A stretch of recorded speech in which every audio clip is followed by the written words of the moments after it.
denied to come here from Brooklyn. Thanks for coming. So the idea of Tatreez Tea is a book that I wrote.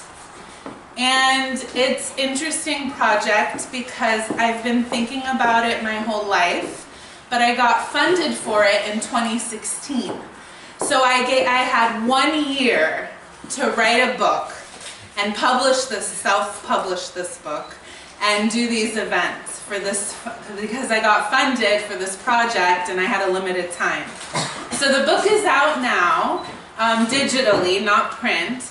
But it was the first step. Digital is the first step, and then hopefully soon after this next year, I'll be working on after the baby comes out, and then we'll work on the print version of the book. But the idea of Tatreez Tea is, in many books about Palestinian embroidery, you hear a lot about preserving our culture and preserving our designs and how important that is, and it really is.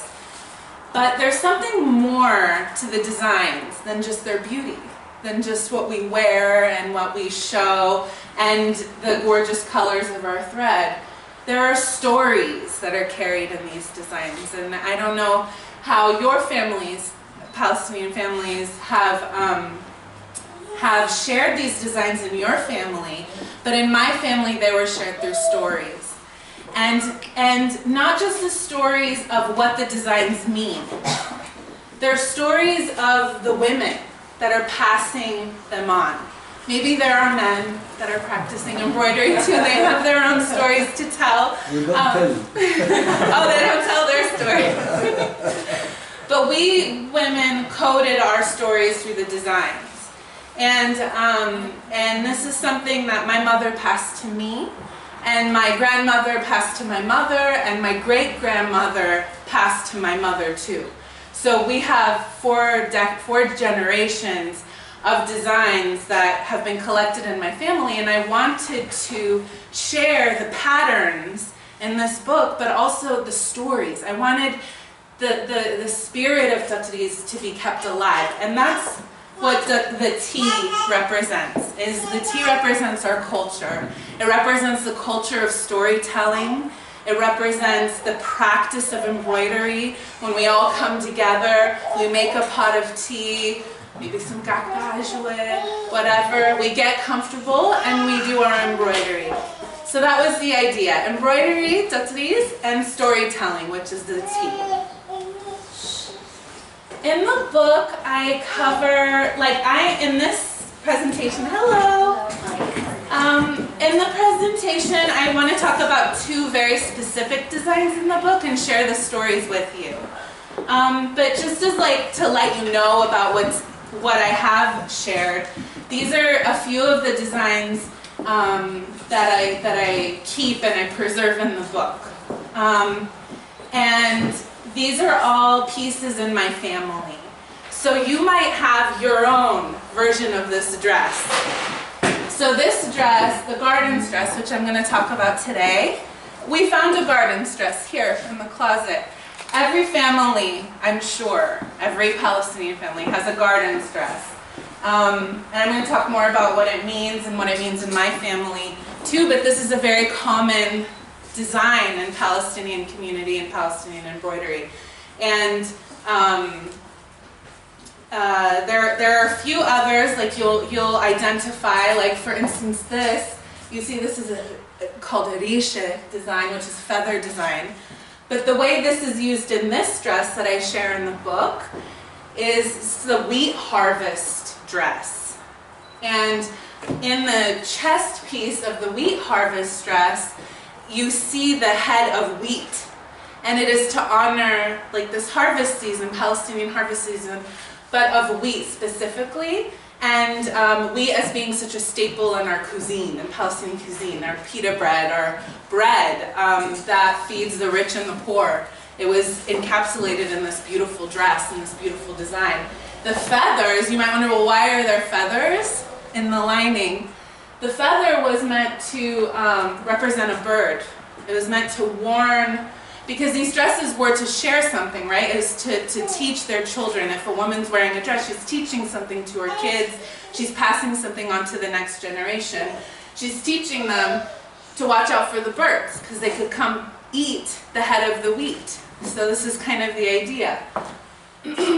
This one is called the Missals design, and I also share the pattern and everything in the book. And this is a really misunderstood design. I think you've seen this pattern before in other Palestinian books, but it's identified as a cypress tree, okay?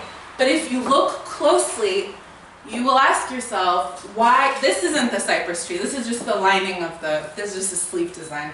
But on the panels, there's cypress trees, there are, but why are they upside down? And that's what we talk about here. It's the Missals design. It's teaching you about war, breaking, the cypress trees are upside down because the missiles are cutting through the land. So this Missals design dress specifically addresses like war and occupation and the introduction of weaponry into Palestine. And it's actually, you find, I even found photographs of this dress in past exhibits from like the 1970s, 1960s. I was able to trace it back to the British Mandate period in the 1920s. And women wore this dress as protest.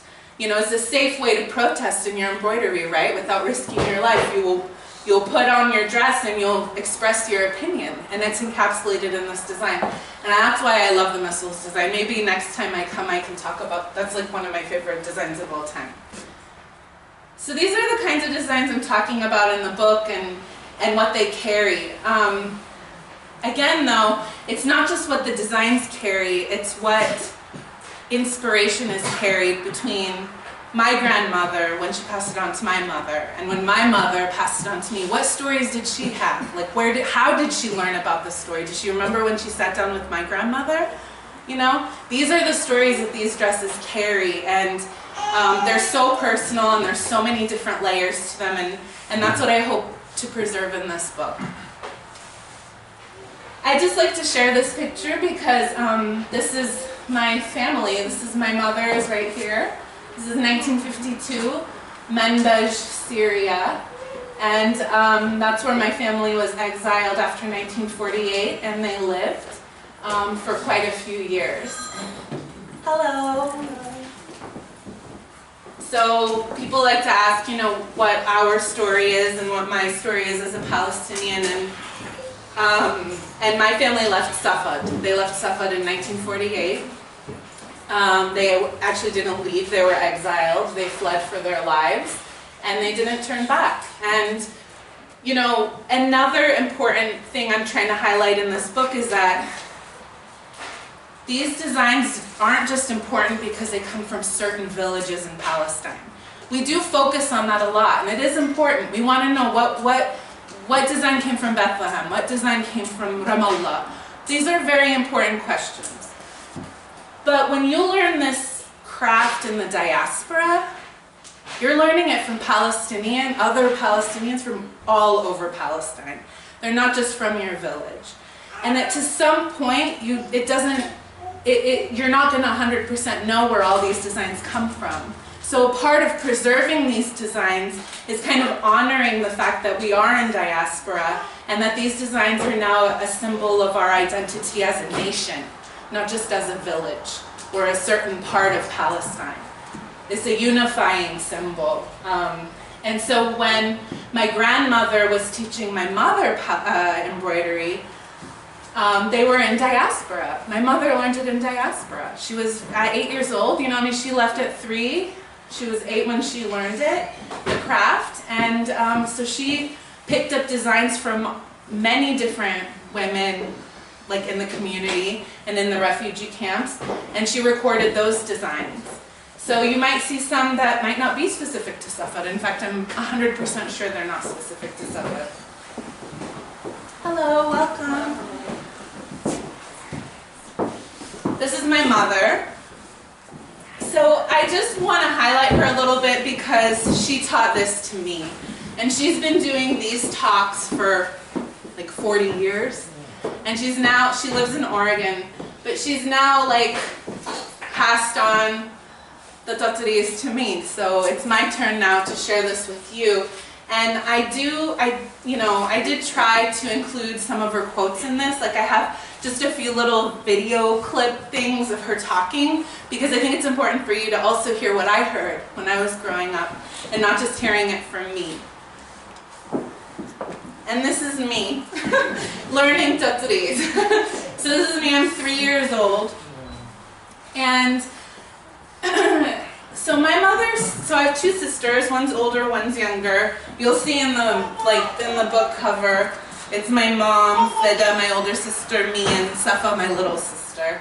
And we all learned in a similar way. And one question I always get in these presentations is like, how do you teach like a 3-year-old how to embroider? Well, you don't hand them a needle, and that's for sure.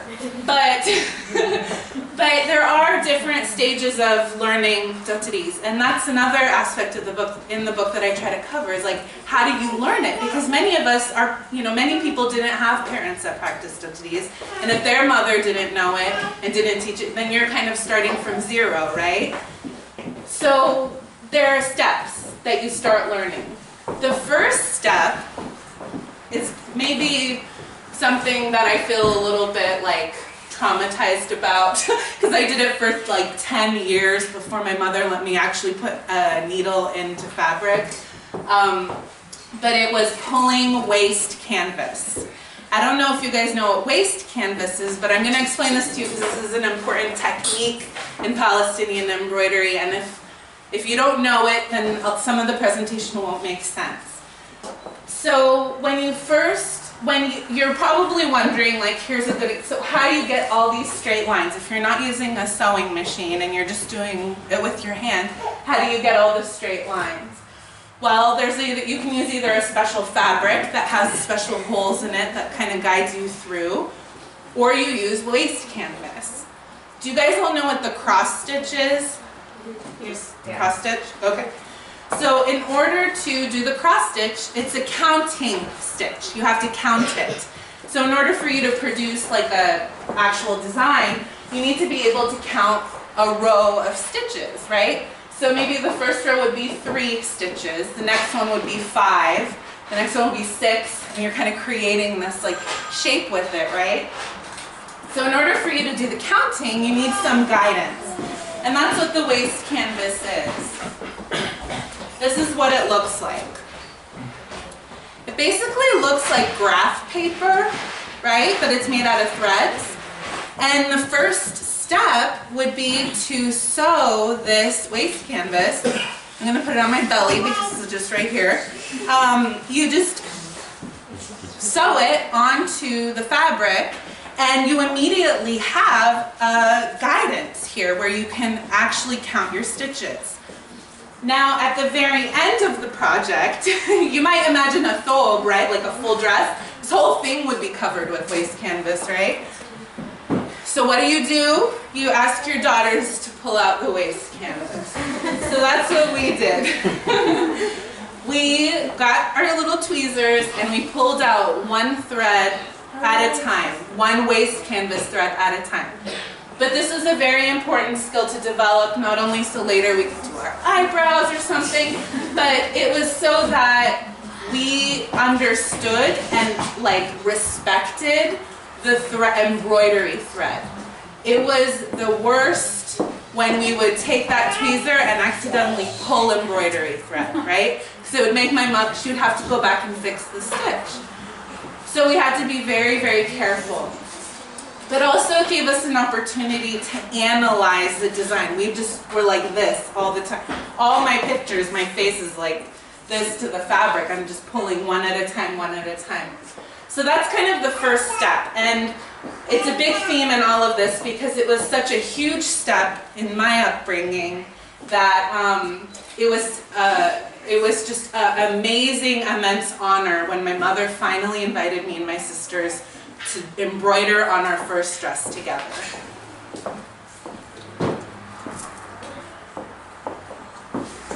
So my mother, while we were pulling out this waste canvas in the background for all the projects she was working on, she spoke like I'm doing now with you.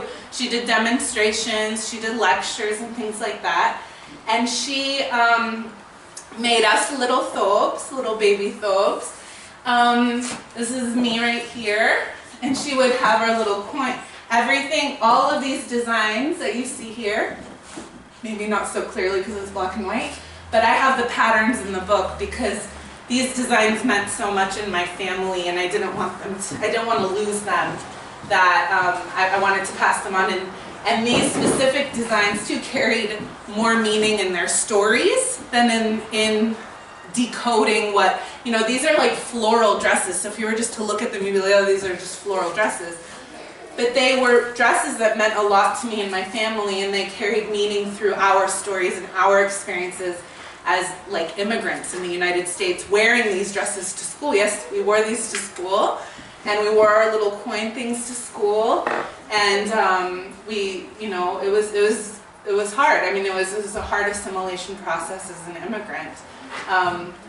But we were there, and my mother dressed us up, and we were learning, and we were helping her throughout her lectures and her demonstrations.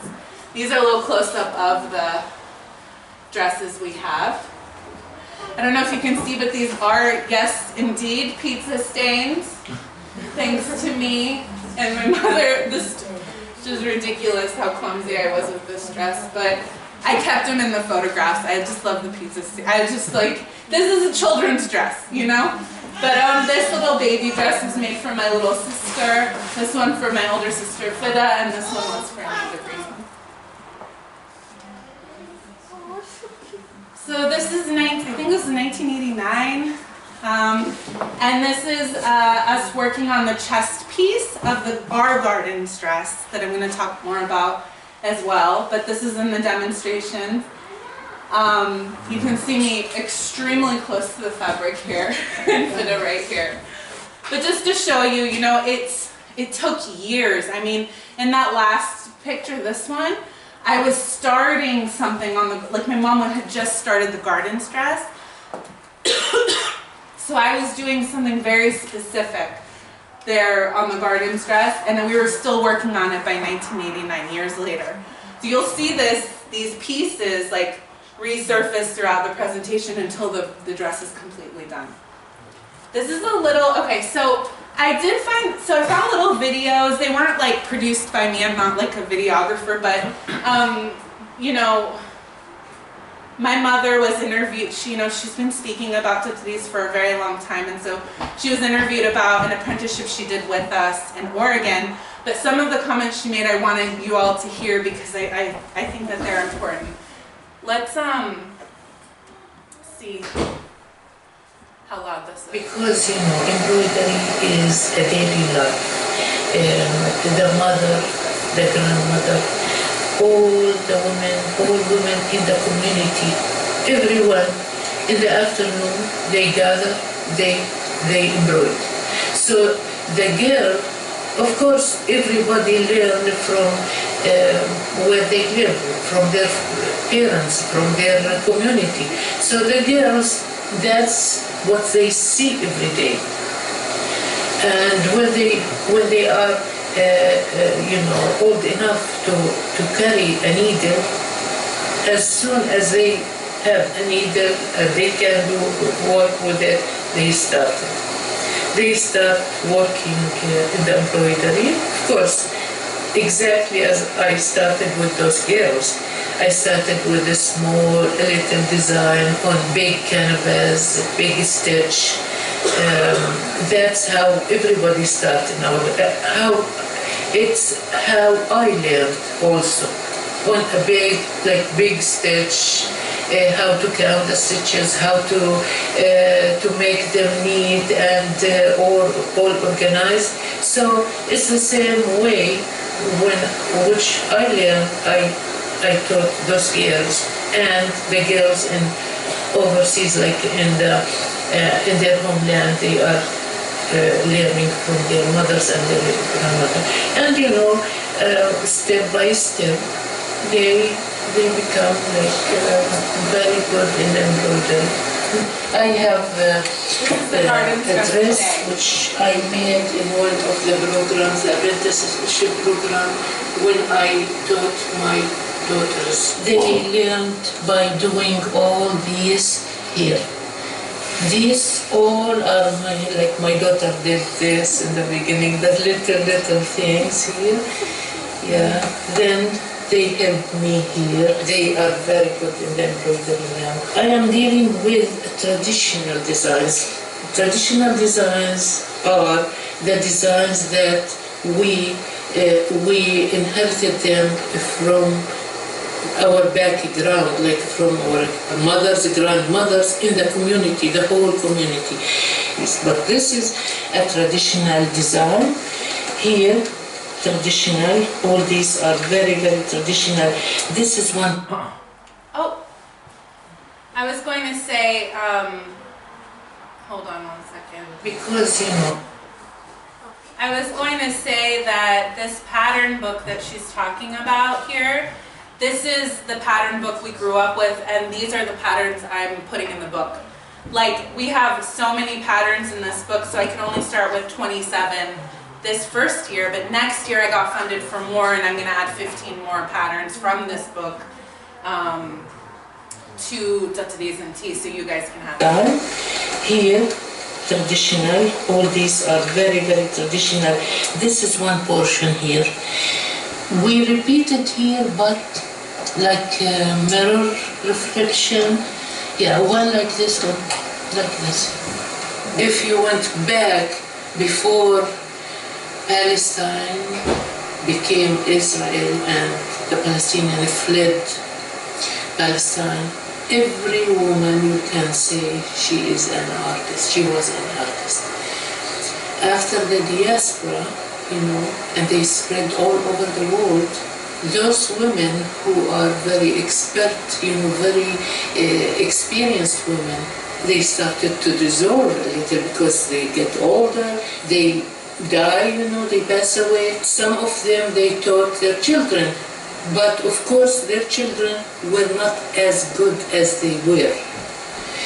Then those children taught their children, but lesser.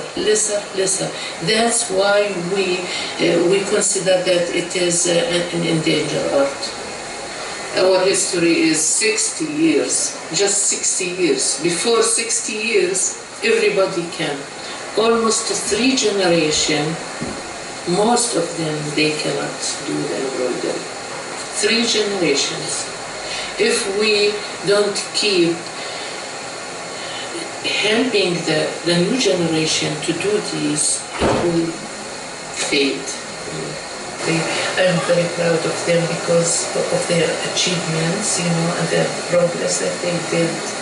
And in fact, now I can depend on them that they can teach their you know, friends. Yeah, so she's talking about recent apprentices that she's had, because she tries to continue to teach the art to the future generation, like our age and younger. So she's saying, you know, it's our duty now. She's handed it off to us. It's our duty now to pass it on again. And so that's what I grew up with, is that feeling of duty.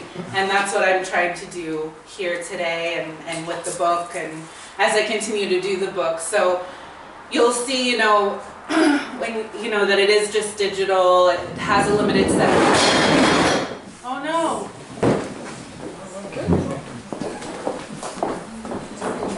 I think everything's okay. Just those chairs, I think, yeah.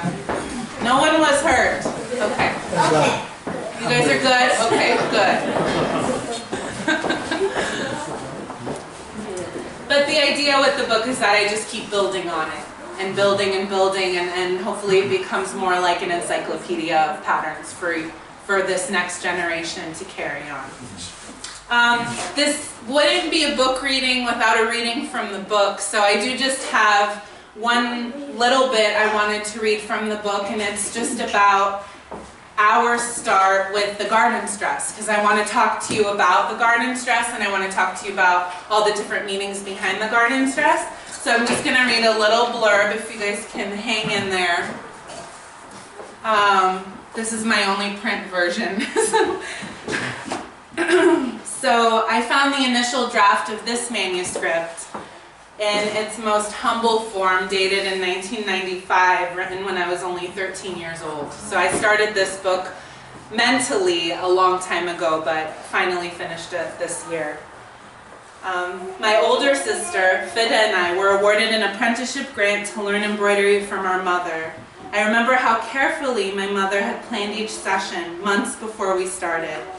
She bought 3 large, bright green and pink craft tubs from the nearby fabric store, one for each, me and my sisters, with 2 long handles that allowed us to carry them around like large plastic picnic baskets. My mother filled them up with our apprenticeship materials, from needle, embroidery thread, fabric, measuring tape, scissors, and more. On the first day of the apprenticeship, she lined up 3 bins on the patio, one for each of us, including my little sister, Safa, so she didn't feel left out. We were the 3 sister musketeers growing up, all together or not at all, exemplified most prominently by our matching red button-up blouses, black and gold skirts with a thick elastic waistbands that my mother would dress us up in for special occasions. It was the 1990s after all. Thus, our first apprenticeship session commenced. We picked up our bin with such excitement, as though we were opening gifts on Eid al-Fitr from under our miniature plastic Christmas tree that well, but it was repurposed as our Eid tree, so don't worry. But it was, and we created little glittery handmade Islamic ornaments for it, so it was like we were pulling our gifts from under our Eid tree. Going in, we only knew the basics of practicing embroidery. We'd spent years at my mother's demonstrations tweezing the waist canvas from the embroidered fabric, as well as creating small cross-stitch projects such as bookmarks. But we also knew that embroidery was much more than a pretty design on fabric or a fashion statement. We'd spent years learning the meaning of each design because we'd heard her tell stories about the missiles, the gardens, and the birds designs to large audiences throughout our childhood. We knew Palestinian embroidery exceeded the vanity of aesthetics and symbolized Palestinian cultural identity, heritage, and the language of our maternal ancestors. We understood that the culture of artistry and folklore in old Palestine and the diaspora was just as important as the Tatreez itself, and that Palestinian women have gathered together for generations with their daughters to work collectively on embroidery projects, bonding with one another through storytelling and a cup of tea. That is how my mother learned embroidery, and that is how we learned embroidery. We felt ready to do more than tweeze waist canvas. We were ready to create, and the apprenticeship was the very first time my mother invited us to embroider on one of her dresses. My mother began the first session by describing how to start a project, how to pick a pattern, cut the cloth, position the waist canvas on the fabric. With my markers and my wide-ruled notebook, I eagerly took notes. It was a lot to capture on paper, so I asked Mama to slow down. She stopped, but only to tell me not to worry, and that by the end of the apprenticeship, I'd know everything about Tatreez by heart. I'd known so much, she said, that I could write a book about it someday. So 20 years later, I wrote a book about Tatreez and everything I know by my heart.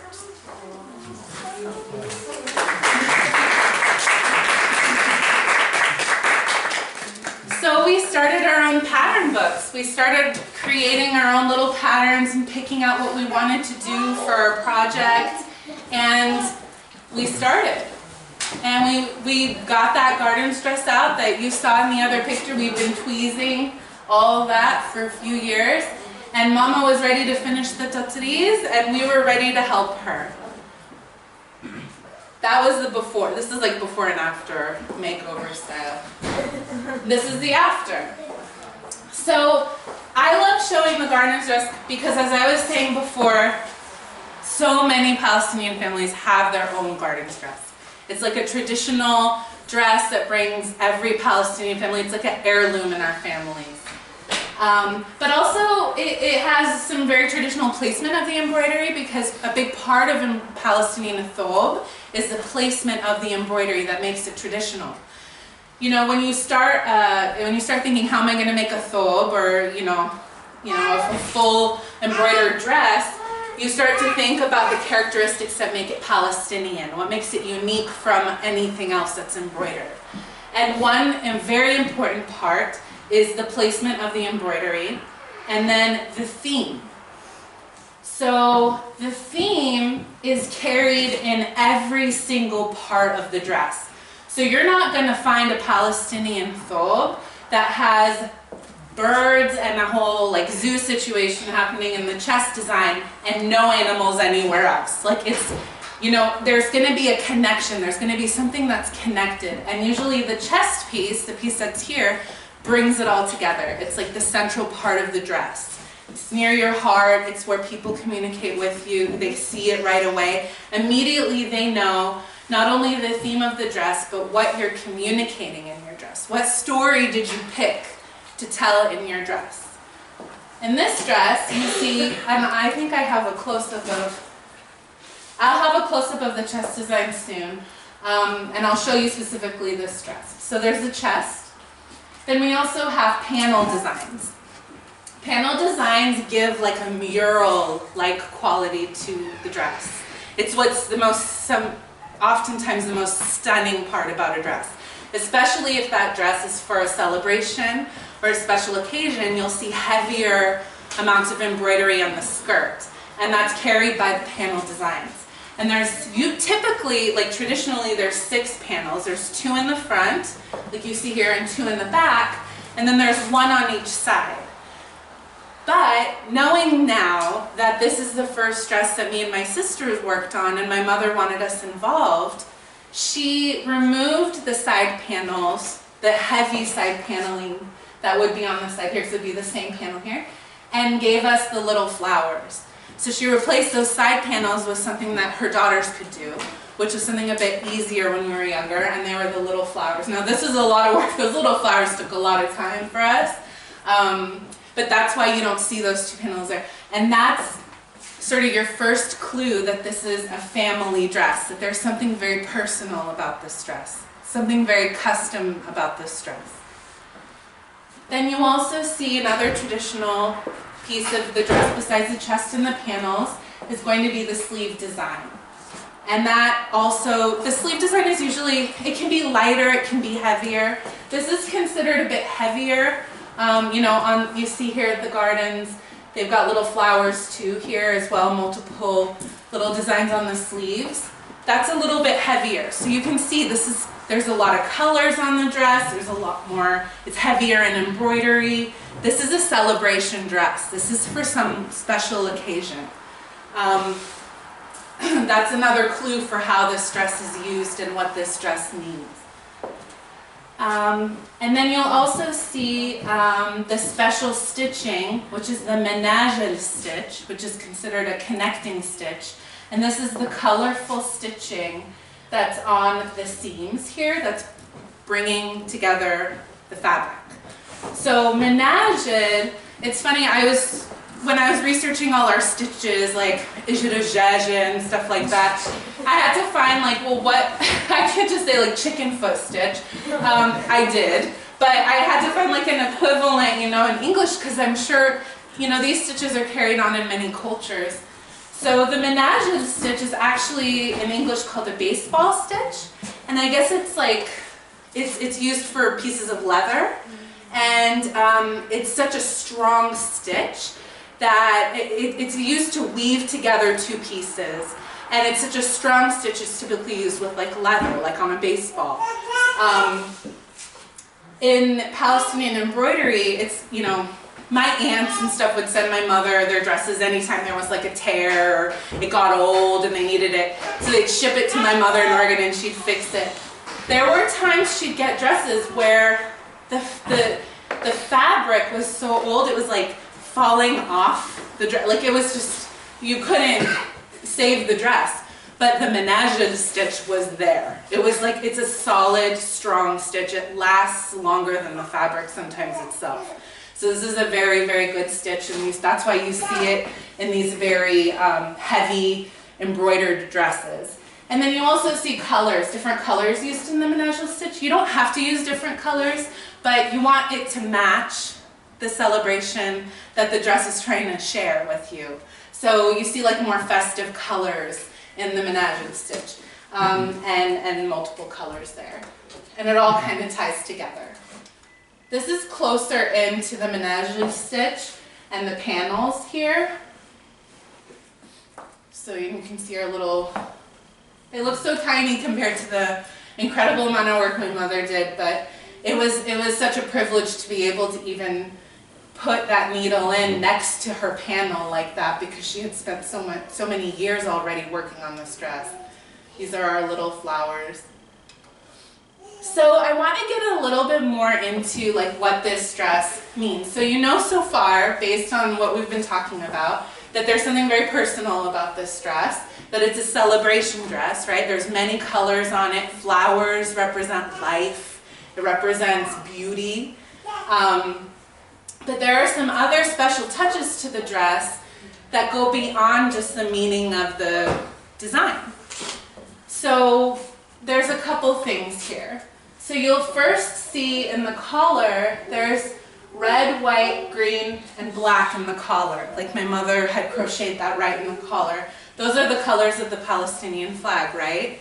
So this was to express her identity in this dress, and to first and foremost, at the very top of the dress, say who she is right away. I'm Palestinian. Then you also see some hearts, right? And the hearts seem like, right, you don't see hearts on this dress, you just see flowers. So what do the hearts mean? So I was asking my mom, what do these hearts mean? Why did you put hearts here and hearts on the back? So the hearts on the chest here represent each person in my family, my mom, my dad, and my 3 sisters. And she said she wanted to have the family close to her heart, as close to hers, and up top where her identity is. You can see also in the chest piece here, there's some like light brown and yellow kind of lines. Those are gates to the garden. They're just kind of like encasing the garden a little bit. This is the back of the dress. So you probably, I don't know if this is on this dress actually, let's see. Yeah, this is. So you'll see it here too, if I don't drop this. On the bottom, you see that there's like a bridge right here, right? It looks almost like a T. You can see it up here too. There's like a bridge right here. So this is like this is also a very traditional feature on a Palestinian dress. This area, which usually appears, if you don't see it on this dress, it's usually right below, like it's way below the back of your knees, very low in a low area. This is typically the space where the embroiderer showcases her most like dazzling needlework. It can be the most colorful, it can show a lot of decoration in this area.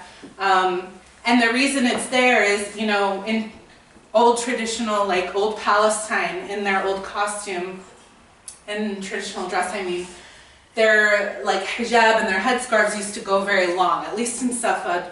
I know it's different in every village. So in Safad, it was very, very long. It went past their knees. So this area peeked out just right under the scarf. So people could still see it. It wasn't covered by the headscarf. And then that's one reason why this like special area was created, where they put their most beautiful needlework. Another reason is that it's also a very modest place. So you're not going looking right at somebody, right, to see how beautiful their work is. When they're kind of walking past, you can just kind of look at the bottom of their feet, and it's a very modest kind of location to look at. So I asked my mother, well, if there's so much meaning in this area, why is there 4 hearts here too? You already have 5 on the chest. And she told me it's our signature. It's a signature of my mother and my sisters, and these are the people that made the dress. So she added these hearts as a way to personalize And that is the spirit that I'm so excited to share and that I want to pass on to the next generation. We're not just like recreating traditional designs here. In order for these designs to stay alive, we have to personalize this to our own modern context, to our own history, to our own stories. And I love this dress because it symbolizes that. It doesn't just symbolize that this is an heirloom, but that this is a garden, like this is our garden. You know, most family trees, imagine a family tree, the idea of a family tree rooted in one place. For Palestinians, we are in diaspora. We don't have one place anymore that's home, right? We have a feeling of home in Palestine, and we might have roots in Palestine, but we're all over the world. And the gardens is just kind of our sprawl. It is we are a garden. We're blossoming everywhere we are around the world. This is our diaspora, and this is where we're growing. I mean, New Jersey, New York, Oregon, we're here, and this is also our home too. So I just love how the gardens continues to represent this sense of identity, but this sense of home as well. Let me see, do I have other pictures for you? This is, yeah, the close-up of the garden. And I even have the patterns for the little flowers for everybody in the book, because it's just such a perfect one to teach your daughter, to teach your son. It's just the perfect starter sort of pattern for anybody. Okay, so this is another little blurb from my mom that I wanted you to hear. Embroidery is part of my life. I am Palestinian, so this is my identity. I embroidered, of course, and it is something connected to my heart from when I was a little girl. So this program, the apprenticeship program, gave me the opportunity to teach my daughters. I feel that they are, like, it's an obligation on me to teach them because they are away from their homeland, and if nobody teaches them, then it will be lost. And I feel that, like, I have to do something to show who I am. This will show who I am. This kind of art, our tradition, I feel that I am doing my duty that my mother and grandmother did with me. I just love that because she's like, I want to show who I am, and this shows who I am. And this can continue to show who we are in diaspora. We just have to be brave enough, I think, to reclaim the embroidery as our own craft and our own storytelling tool. Not just our own costume, not just our own dress. It's our language. It's part of our language, and it takes bravery if you have no experience in embroidery to pick up that needle and thread and just try. But you don't have to be an expert to do embroidery. It is, and I try to make it so easy in the book. I know it can be hard, and you can do a big thought, but you can also do something small. Like I did this piece when I was 13. I started it when I was 14, I think I started it. And it could be a small wall hanging. You could do a bookmark. We've got to start somewhere. And my older sister hates this picture, but I can't not share it because this is the moment that the garden's dress was done. And we started on our first solo piece, like our own solo piece.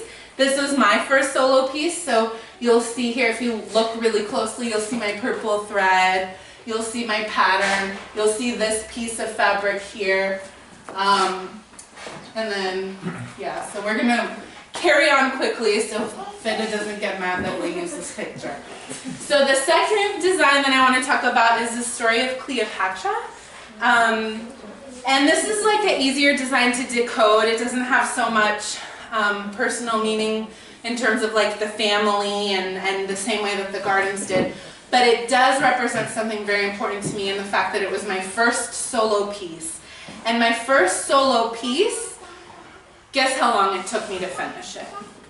Just guess. Took a long time. It took me 20 years. It took me 20 years. And I did, okay, and I'll tell you why. But I didn't want to tell this story in the book, but the reason it's important for you to know that is that, you know, I started it.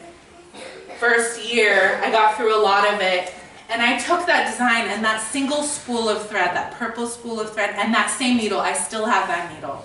And the scissors even, I still carried the scissors too.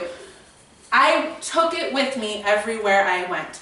Through college, through my master's program, when I traveled, when I moved away, but I still, in 2014, 2015, I still somehow came back to the design to finish it, and I finished it. And it was a moment that was a personal journey for me because I had distanced myself so much from embroidery over the years. I didn't want to practice it. I was feeling lazy. I was a writer. I wanted to write poetry. I wanted to paint. I was different. I was growing up, you know? And it took me that long to finally come back to embroidery and say, I want to finish this. This is something that represents something very important to me, a time in my life when I learned something very important to my heart, very important to my family, and I'm going to finish this design. So I did, and it really brought me full circle in terms of feeling that sense of identity that I think I had been searching for all those years. So I like to share that it took 20 years, not because each stitch took that long, but it took me that long. It took me.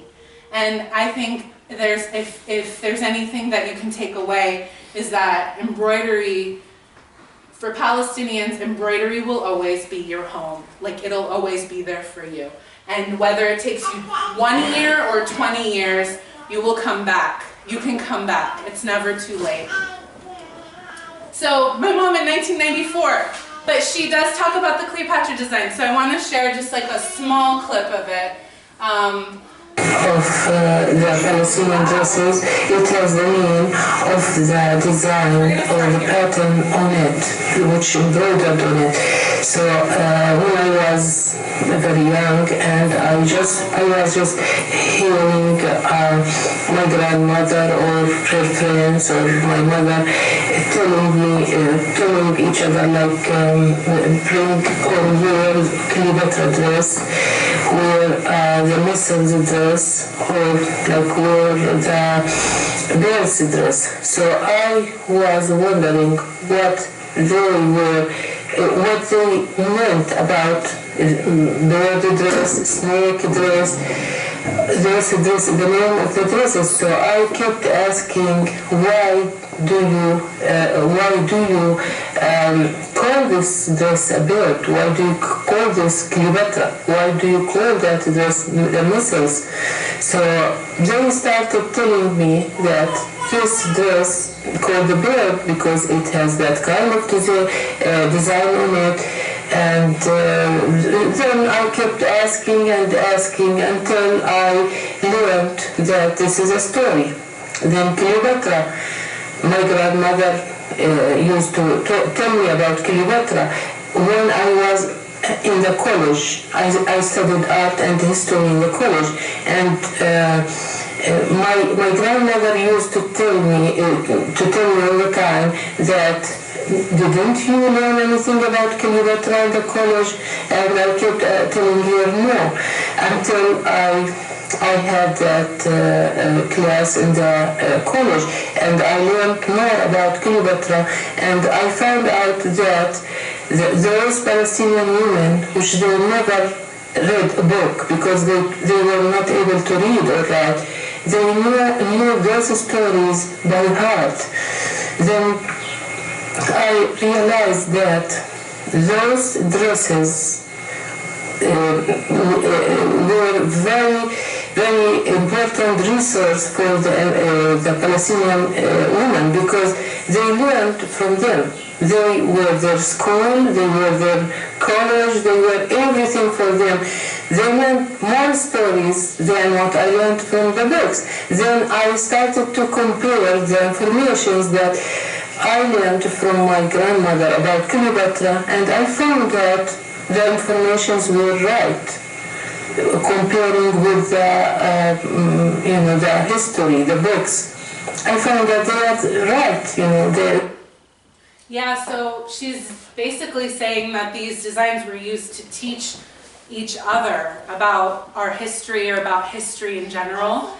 Even like the wheat design, like how to handle yourself in harvest. There's a design called the snake design that warns you about where snakes are hidden for those being raised on the farm.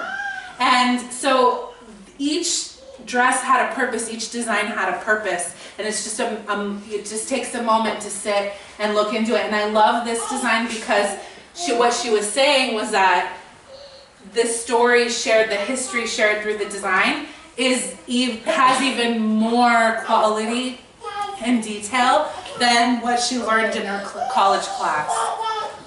So we're going to break down the design really fast.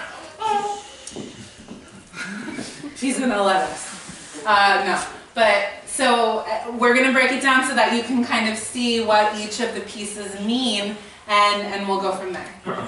So what do those look like? Can you see them? No? They're crowns. They look like crowns. Yeah, so those are crowns, and it represents Cleopatra's power. It's on both sides, like so this is a segment of the panel, I didn't tell you. And so the panel right would appear here, and you see only one of everything except for the border. You see flowers, but that's normal. But something special about the crown is it appears twice. And the reason it appears on both sides is it's kind of emphasizes power. So the strength and bravery of Cleopatra. What does this look like? Do you see that? This is like a tree? It's a high heel, upside down. Oh. Sorry. Yeah, it looks like a boot actually. And it's upside down, you see it's a heel. And it represents her beauty, her femininity. This big part right here, do you know what this looks like? It looks kind of like a monkey sometimes to me, but do you guys see this? What does it look like? It's like a mask. And you see some gold in there. It looks like it's a bejeweled mask. And that represents her wealth. And of course it's bordered by the power of the crown. As power and wealth kind of go together, right? And then this flower is a little bit harder to interpret because it's not so clear, but that's the ring that she was wearing that had poison in it that she used to commit suicide in the end of the story. And that represents destiny, that represents her destiny. So there's a whole story here. Of course, you'd need your grandmother or your mother to tell it to you for the first time, but it's there. And then bordering on both sides, you see flowers. Does anyone know what kind of flowers it might be? Or what grew in ancient Egypt? They're the lotus flowers. And lotus flowers in Palestinian embroidery represent life and death when you see them. And these flowers are distinctly different than the garden's flowers you see. They're different. You're not going to find them in the garden necessarily. Unless you want to tell a very specific story with your garden's dress, in which case you can use these flowers. But lotus flowers did grow in ancient Egypt. But these are the different pieces. This is the anatomy of the design. Here's a close-up of the ring and the high heel. Maybe you can see the high heel a little better here. I added the gold, and just like from a skills perspective, if someone is looking at like recreating these designs or whatever, you're seeing different kinds of threads being used. On this dress you see multiple as well, but there's the solid. There's like a solid here. I'll do greens. There's like a solid kind of thread you can use. It's a little bit more. It's easy to use. You don't have to worry about much with the solid colored thread. But the thread that I use is it's called variated thread, and excuse me, and it's a little bit